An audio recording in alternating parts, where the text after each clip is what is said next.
कहानी की शुरुआत में हम देखते हैं कि कैसे जापान की रानी हिमिको अपने काले जादू से पूरे राज्य को खत्म करने पर तुली हुई थी। देश को बचाने के लिए जनरल्स ने क्वीन के खिलाफ बगावत छेड़ दी और उसे कैद करके वो एक ऐसे आइलैंड पर छोड़ आए जहाँ दूर दूर तक कोई नहीं था। सालों बाद लॉर्ड रिचर्ड क्रॉफ्ट के हाथ एक पुराना नक्शा लगा जिससे ये पता लगाया जा सकता था कि हिमिको को किस आइलैंड पर छोड़ा गया था। रिचर्ड ने अपनी बेटी को तो लंदन में ही छोड़ दिया और खुद हिमिको को ढूंढने के लिए निकल पड़ा। इस बात को 7 साल बीत चुके हैं और अब एक बड़ी हो चुकी लारा MMA फाइट कर रही थी। लड़ाई के दौरान उसकी ओपोनेंट लारा पर भारी पड़ रही थी। जल्द ही उसने लारा को चोक होल्ड में पकड़ लिया। लारा ने बहुत देर तक जद्दोजहद की लेकिन आखिरकार टैप आउट करना ही पड़ा। अपने पिता के जाने के बाद से लारा अब छोटी मोटी नौकरियां करके जैसे तैसे गुजारा कर रही थी। फिर एक दिन लारा के पिता की बिजनेस पार्टनर एना उससे मिलने आई। एना ने कहा कि तुम्हें पैसों के लिए ये सब करने की जरूरत नहीं है, तुम्हारे पिता बहुत कुछ छोड़ के गए हैं तुम्हारे लिए। लेकिन लारा को अपने पिता के पैसे नहीं चाहिए थे। 7 साल पहले रिचर्ड गायब हुआ था तो एना ने लारा से कहा कि देखो तुम पेपर साइन कर दो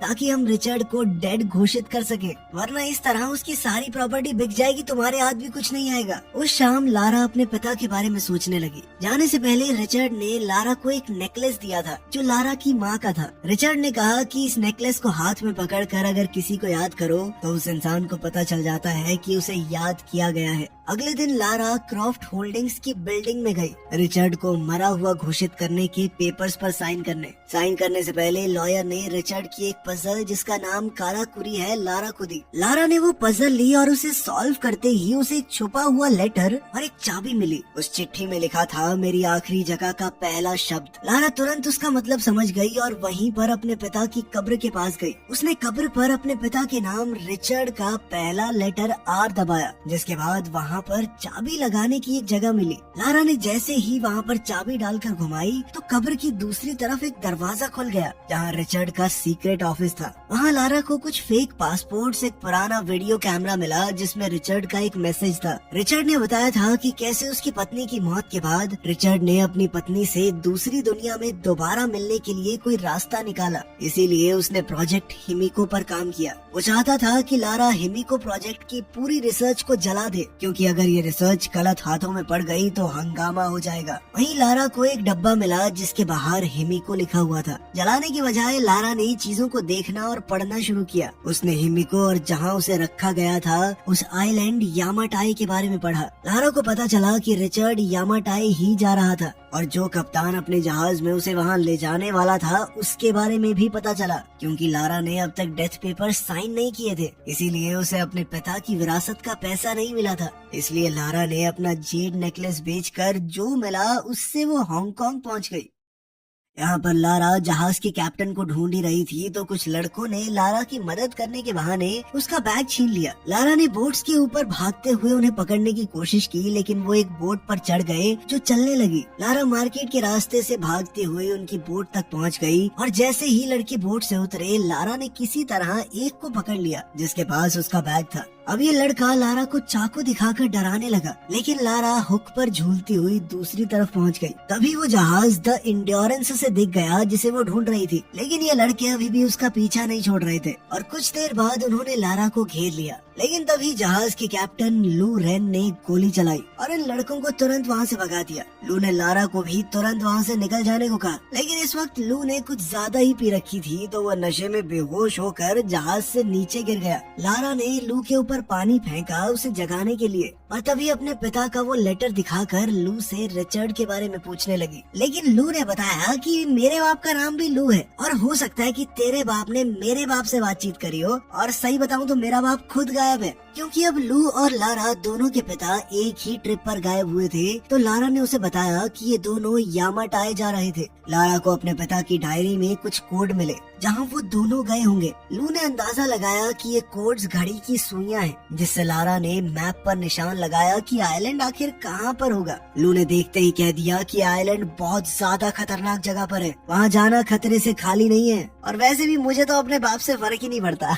लेकिन फिर कुछ देर बाद जब उसने अपने पिता के साथ अपनी एक बचपन की फोटो देखी तो उसने एक बार दोबारा सोचा। लारा ने वहाँ पड़ी कुछ चीजों से अंदाजा लगाया कि पिछली रात तुम जुए में पैसे हारे हो ना। लारा ने मदद करने के लिए लू को काफी पैसों का ऑफर दिया। लू मान गया और फिर इन दोनों ने यामाटाई आइलैंड की तरफ अपना सफर शुरू किया। रास्ते में अपने पिता की डायरी पढ़ते हुए लारा को रिचर्ड के सामान में एक एशियन पजल मिली। उसे पता चला कि हिमिको को एक बंद दरवाजे के पीछे कैद किया गया था, जिसे खोलने का तरीका रिचर्ड को मिल गया था। उस आइलैंड पर भी हिमिको की जगह तक पहुंचना बहुत मुश्किल होने वाला था और वहां तक पहुंचने के लिए उन्हें बहुत सारी मुश्किलों का सामना करना होगा। इस मिशन के दौरान रिचर्ड के ऊपर एक ऑर्गेनाइजेशन ने नजर रखी हुई थी, जिनका नाम है ऑर्डर ऑफ ट्रिनिटी। ये ऑर्गेनाइजेशन तिलस्मी शक्तियों का इस्तेमाल करके इंसानों के ऊपर राज करना चाहती है। रिचर्ड को इस बात का डर था कि अगर इन लोगों को हिमिको की ताकत मिल गई तो वो क्या क्या नहीं कर सकते। खैर, एक रात जब लारा की आंख खुली तो उसने देखा कि बाहर खतरनाक तूफान चल रहा है। वो ब्रिज पर चढ़ गई जहाँ लू जहाज को कंट्रोल नहीं कर पा रहा था। लारा ने देखा कि वो लोग यामाताई आइलैंड के बहुत करीब पहुँच चुके हैं, लेकिन बड़ी बड़ी लहरें अब जहाज को बार बार दूर फेंक रही थी। लू ने लारा से जहाज को खाली करने को कहा, लेकिन लारा अपने कैबिन में रिचर्ड की डायरी लेने गई और उससे वो पुरानी पजल पीछे ही छूट गई। तभी जहाज की टक्कर एक बड़ी सी चट्टान से हो गई और लारा पानी में गिर पड़ी। इस तूफान ने लू और लारा को अलग अलग कर दिया। लारा किसी तरह किनारे पर पहुंच गई और उसने देखा कि इस आइलैंड पर तो और भी लोग हैं। तभी किसी ने उसे मारकर बेहोश कर दिया।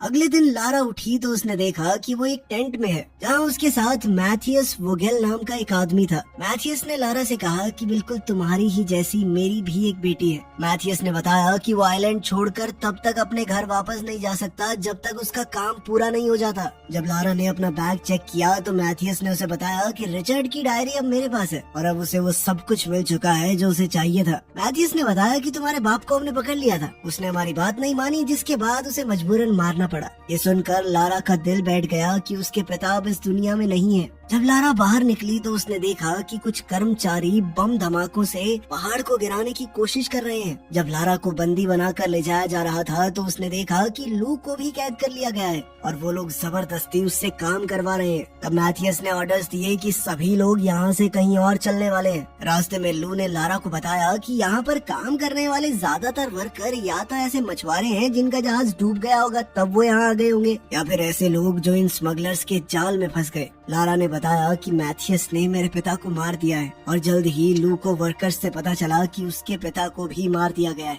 लारा ने लू से माफी मांगी कि मैं तुम्हें इस खतरनाक जगह पर ले आई। रिचर्ड की डायरी से मैथियस को हिमिको के टूम की एंट्रेंस मिली और सभी वर्कर यहाँ तक कि लारा और लू भी इस एंट्रेंस के रास्ते को साफ करने लगे। तभी एक बूढ़ा आदमी कमजोरी से गिर पड़ा, लेकिन एक गार्ड ने कहा कि बुड्ढे खड़ा हो और काम कर, समझा। तभी लारा और लू उस बूढ़े आदमी की साइड लेते हुए गार्ड से भिड़ गए, लेकिन तभी मैथियस पीछे से आया और बूढ़े को गोली मार दी। लू ने कस्सी उठाकर गार्ड की तरफ फेंकी ताकि लारा को वहाँ से बचकर निकलने का मौका मिल जाए। जैसे ही लारा भागी तो एक आदमी उस पर गोली चलाने को तैयार था, लेकिन लू ने ऐन वक्त पर उस पर हमला करके लारा को बचा लिया। लू भी मौका देखकर उसके पीछे भागा, लेकिन मैथियस ने उसकी बाजू में गोली मार दी। लारा पहाड़ी पर पहुंची और गिरे हुए पेड़ पर चढ़कर उसे पार करने की कोशिश करने लगी, लेकिन गोलियां चलने की वजह से वो नदी में गिर पड़ी। लारा नदी से निकलने की कोशिश कर रही थी और जैसे ही वो झरने के पास पहुंची, लारा ने क्रैश हो चुके एयरप्लेन का विंग पकड़ लिया और किसी तरह से उसके ऊपर चढ़ गई, लेकिन बदकिस्मती से उसके वजन से वो जर्जर हालत में प्लेन टूटने लगा। लारा जल्दी से प्लेन के मेन हिस्से की तरफ भागी और उस विंग के टूटने से पहले लारा किसी तरह से प्लेन की बॉडी में कूद गई, लेकिन अब वो पूरा का पूरा प्लेन ही टूटने लगा और जाकर दो पहाड़ियों के बीच अटक गया। लारा को किस्मत से वहाँ एक पुराना पैराशूट मिल गया और जैसे ही लारा गिरी उसने पैराशूट खोल लिया। लारा किसी तरह बचकर जंगल में क्रैश हुई, जिस दौरान पेड़ की एक नुकीली टहनी उसके पेट में घुस गई। दर्द में चीखते हुए लारा ने वो लकड़ी बाहर निकाली और फिर उसने पास की ये गुफा में रात बिताने का फैसला किया। सोते हुए उसे कुछ आवाज आई तो वो बाहर निकली। तभी अचानक मैथियस के एक आदमी रॉकेट ने उसे पकड़ लिया। लारा ने वहाँ से बच निकलने के लिए उसकी बाजू पर काट लिया। लारा ने अपनी पूरी ताकत से उससे लड़ने की कोशिश की, लेकिन रॉकेट ने एक बार फिर उसे उठाकर जमीन पर पटक दिया, जिसके बाद वो उसका दम घोटने की कोशिश करने लगा, जिस दौरान लारा ने एक पत्थर उठाकर उसके सर पर दे मारा। इसके बाद लारा ने उसे पकड़कर उसका मुंह कीचड़ में दे दिया ताकि वो सांस न ले पाए और कुछ ही देर में रॉकेट मर गया। लारा अभी भी इस बात से शॉक में थी कि उसने किसी की जान ले ली है कि तभी उसकी नजर अंधेरे में किसी इंसान पर पड़ी और लारा बिना सोचे समझे उसका पीछा करने लगी। उसने देखा कि ये आदमी एक पहाड़ी पर चढ़ रहा था। जब वो उसके पास गई तो उसने देखा कि ये कोई और नहीं बल्कि उसके पिता रिचर्ड है। रिचर्ड को लगने लगा था कि ये सिर्फ उसका भ्रम है, उसकी बेटी यहाँ कैसे हो सकती है। लेकिन लारा ने रिचर्ड को भरोसा दिलाया कि वो सच में यहाँ पर आ चुकी है। उसे देखकर रिचर्ड की आंखें भर आई और उसने पूछा कि तुम यहाँ क्या कर रही हो। लारा घायल थी तो रिचर्ड ने उसके घाव पर पट्टी की और कहा कि तुम आराम करो, ये वादा करते हुए कि इस बार मैं कभी तुम्हें अकेला नहीं छोड़ूंगा। अगले दिन सभी वर्कर्स ने हिमिको के टूम का रास्ता साफ कर दिया, जिसके बाद मैथियस ने किसी को फोन किया। लारा सुबह उठी तो उसने देखा कि रिचर्ड दाढ़ी बना रहा था, जिसमें लारा ने उसकी मदद की। रिचर्ड ने बताया कि लारा को छोड़कर जाना उसके लिए बहुत मुश्किल था, लेकिन हिमिको की वजह से वो इस आइलैंड से नहीं जा पाया। उसने बताया कि मैथियस उसी ट्रिनिटी ऑर्गेनाइजेशन के लिए काम करता है और रिचर्ड को हर हालत में उसे हिमिको तक पहुंचने से रोकना होगा। रिचर्ड ने लारा से पूछा कि क्या तुमने मेरी सारी रिसर्च जला दी? तो लारा ने बताया कि उसने ऐसा नहीं किया। ये सुनते ही रिचर्ड काफी घबरा गया, लेकिन लारा का कहना था कि अगर वो ऐसा कर देती तो कभी अपने पिता तक नहीं पहुंच पाती। जब रिचर्ड को इस बात का पता चला कि उसकी डायरी मैथियस के पास है तो वो बहुत ज्यादा गुस्से में आ गया, लेकिन लारा को इस सब से कोई फर्क नहीं पड़ता था। लेकिन रिचर्ड ने कहा कि ये सब मजाक नहीं है, अगर हिमिको की कब्र एक बार खुल गई तो पूरी दुनिया तबाह हो सकती है। लारा ने सोच लिया कि वो मैथियस के फोन का इस्तेमाल करके ही वहाँ से निकल सकते हैं, क्योंकि इतने सारे फौजियों से लड़ना अकेले उनके बस की बात नहीं है। उसने वहाँ पर रखे हुए तीर कमान उठाए और मैथियस के कैंप की तरफ भागी। लारा किसी तरह छुपते छुपाते मैथियस के टेंट में घुस गई, लेकिन थोड़ी देर बाद वो भी वहाँ आ गया, जिस वजह से लारा को छुपना पड़ा। मैथियस को फोन पर मैसेज आया कि उसका बॉस जल्द ही यहाँ पर पहुँचने वाला है, लेकिन मैथियस को अभी भी एंट्रेंस खोलने के कोड्स नहीं मिले थे। लारा टेंट से बाहर निकली तो उसने लू को देखा। उसने उस गार्ड को मार गिराया जो वर्कर्स पर नजर रखे हुए था, और फिर सभी वर्कर्स को हथियार इकट्ठा करने को कहा और वो तब तक मैथियस का फोन चुराने की कोशिश करेगी। जैसे ही मैथियस टेंट से निकला तो लारा टेंट की तरफ भागी उस सैटेलाइट फोन को चुराने के लिए, जो कि उसे मिल भी गया। लेकिन तभी उसने देखा कि रिचर्ड टूम्ब की तरफ जा रहा था। मैथियस ने जल्द ही रिचर्ड को देख लिया और फिर उसे पकड़कर टॉर्चर करने लगा। मैथियस जल्दी से ये काम निपटाकर अपने परिवार के पास वापस जाना चाहता था, लेकिन रिचर्ड ने कहा कि एक बार ये टूम्ब खुल गया तो तुम्हारा परिवार बचेगा ही नहीं। ये समझकर कि रिचर्ड उसे सच नहीं बताने वाला, मैथियस ने गार्ड को रिचर्ड पर गोली चलाने को कहा, लेकिन इससे पहले गार्ड गोली चलाता लारा ने गार्ड को शूट कर दिया। अब उसने मैथियस पर निशाना तान दिया, लेकिन मैथियस ने अपनी बंदूक पहले ही रिचर्ड की तरफ तान रखी थी। मैथियस जानता था कि लारा दुनिया खत्म होने वाली बात पर भरोसा नहीं करती, इसीलिए वो चाहता था कि लारा अपने पिता को कैसे भी करके ये टूम्ब खोलने के लिए मनाए। बहुत सोचने के बाद लारा ने फैसला किया कि इतने समय बाद उसके पिता उसे मिले, अब वो उन्हें कुछ होने नहीं देगी। लारा ने कहा कि मैं जानती हूँ टूम्ब को कैसे खोलना है, बिल्कुल वैसे ही जैसे उसने यहाँ आते वक्त वो पुरानी पजल खोली थी।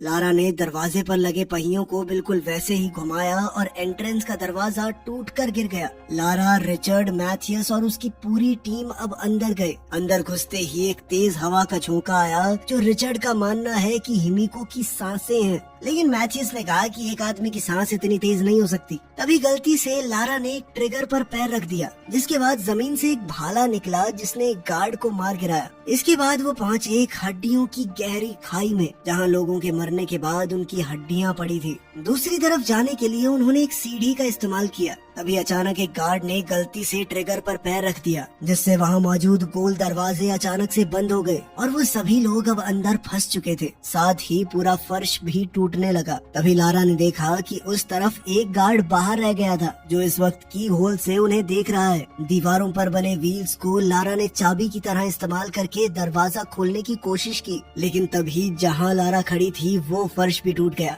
जिसके बाद लारा किसी तरह से दरवाजे से लटक गई। अभी भी लारा पूरे जी जान से दरवाजा खोलने की कोशिश कर रही थी, लेकिन वो नहीं खुला। तभी लारा को एंट्रेंस के दरवाजे की पहेली याद आई और उसे समझ आया कि ये दरवाजा खोलने के लिए येलो और रेड व्हील को कंबाइन करना पड़ेगा, जिससे एक हरे रंग का व्हील बनेगा। और अब जैसे ही हरी लाइट आई, दरवाजा खुल गया। जैसे ही दरवाजा खुला तो उन्होंने देखा कि यहाँ पर टूटी फूटी कब्रें हैं। दरअसल ये हिमिको की दासियों की कब्रें हैं, जिन्होंने मौत के बाद भी हिमिको की सेवा नहीं छोड़ी। ये सब बिल्कुल वैसा ही था जैसा रिचर्ड ने अपनी डायरी में लिखा था। ये देखकर लारा को लगा कि कहीं वो श्राप वाली बात सच तो नहीं है। अब आखिरकार वो लोग हिमिको की कब्र पर पहुंच ही गए। रिचर्ड ने मैथियस को समझाने की कोशिश की कि कब्र को खोलना बहुत बड़ी गलती होगी, लेकिन मैथियस ने उसकी एक बात नहीं मानी। गार्ड्स ने हिमिको के ताबूत को खोला और अंदर हिमिको की डेड बॉडी पड़ी थी। अचानक से हिमिको ने अपनी आंखें खोली और उसका शरीर एकदम सड़ने लग गया। लारा ने देखा कि टूम की पेंटिंग्स में हिमिको को दानव रूप में नहीं दिखाया गया। तभी लारा को वो पहले वाली पहेली याद आई जिसमें लिखा था कि जिंदगी वापस पाने के लिए हिमिको को मरना होगा और किसी को भी हिमिको का हाथ लगते ही उसकी मौत हो जाती है। लारा ने गार्ड्स को हिमिको को हाथ लगाने से रोका। अब लारा को समझ आ रहा था कि दुनिया को बचाने के लिए हिमिको ने अपना बलिदान दिया था, लेकिन गार्ड्स ने उसकी बात नहीं सुनी और जैसे ही उन्होंने बॉडी को हाथ लगाया हिमिको उठ खड़ी हुई।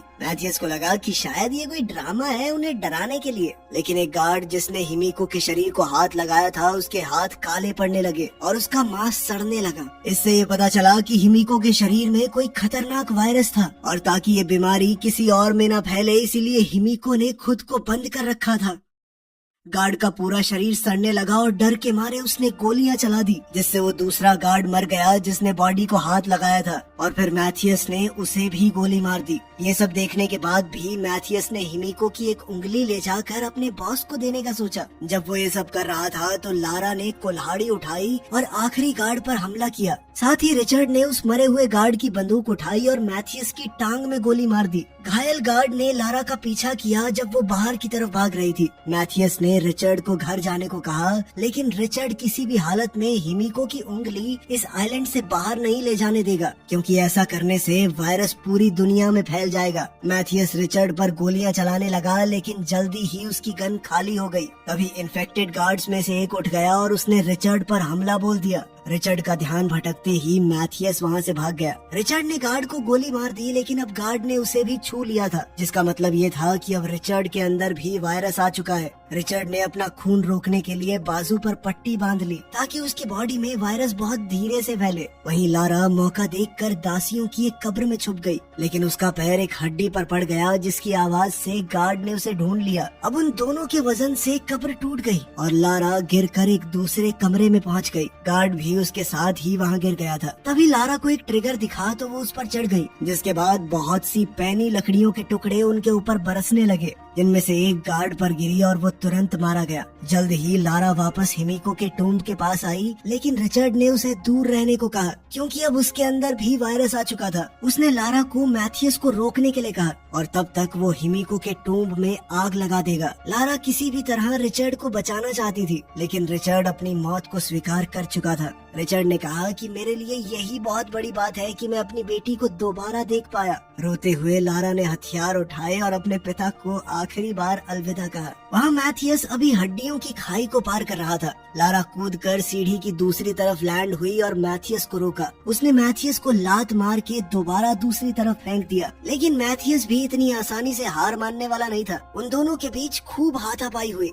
मैथियस ने लारा को गर्दन से पकड़ लिया, लेकिन लारा ने किसी तरह उसे गिरा दिया। वो किसी भी हालत में मैथियस को यहाँ से जाने नहीं दे सकती थी, इसीलिए उसने सीढ़ी को ही गिरा दिया। मैथियस ने अब कुल्हाड़ी उठाकर लारा की तरफ घुमाई। उसने लारा को जमीन पर गिराकर उसकी गर्दन पकड़ ली। वहीं रिचर्ड ने हिमिको के टूम्ब को बम से उड़ा दिया। इस धमाके से मैथियस का ध्यान भटक गया और लारा ने उसे लात मारते हुए हिमिको की उंगली वाला बैग मैथियस के मुंह में डाल दिया। अब मैथियस के अंदर भी ये वायरस आ चुका था, जिसके बाद तुरंत लारा ने उसे खाई में धक्का दे दिया। अब वो पूरी जगह टूटने लगी तो लारा किसी तरह से दीवार पर चढ़कर ऊपर चढ़ने की कोशिश करने लगी। बाहर से जैसे ही लू ने उसे ऊपर चढ़ते हुए देखा तो उसने सहारा देकर जैसे तैसे लारा को बाहर निकाला। उन दोनों ने ट्रिनिटी के हेलीकॉप्टर्स देखे और पायलट्स को धमकी देकर घर छोड़ने को कहा। लंदन वापस पहुंचकर लारा ने वो पेपर साइन कर दिए, जिनसे अब ये क्लियर हो गया था कि उसके पिता मर चुके हैं और अब रिचर्ड की कंपनी की मालिक लारा होगी। जिसके बाद एना ने कहा कि अब पूरा बिजनेस तुम ही संभालो, लेकिन लारा ने कहा कि मुझे इस सब से कोई मतलब नहीं। आखिर में लारा ने अपनी माँ का वो नेकलेस वापस खरीद लिया जो उसे बेचना पड़ा था और उसे हाथ में लेकर अपने माता पिता को याद किया। वीडियो पसंद आई तो लाइक कर देना, चैनल को सब्सक्राइब कर लेना। मिलते हैं अगली वीडियो में।